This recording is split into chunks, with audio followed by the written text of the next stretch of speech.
Right, so here we are now with the mirror all put together. So I'm going to put this back on the door again now. So fingers crossed the thing's going to work. Just going to pass the cable through the hole in the door itself, and then we'll line up the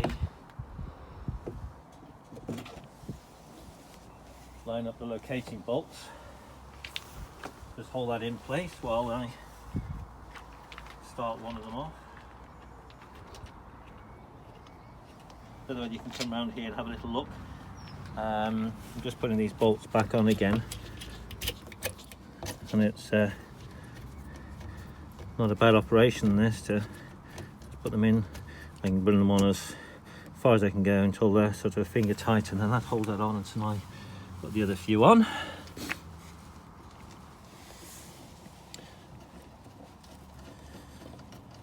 Looking a bit more like a car again with the wing mirror back on again, which is good news.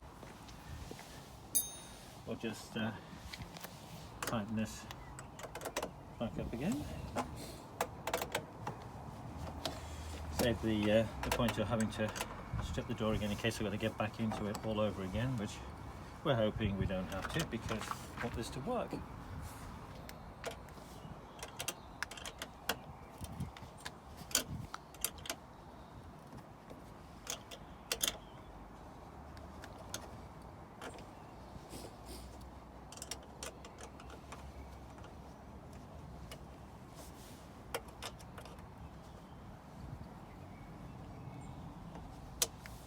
Tight, and this one is nice and tight again. At least you can get at these bolts quite easily, which is a really nice position to be in. Sure it's well secure. Okay, so now got the mirror back on the car again, and good news is actually it's not flopping around. It's only got a slight movement, which I think is going to be taken up when the motor starts to turn again. So let's see what's going to happen from here.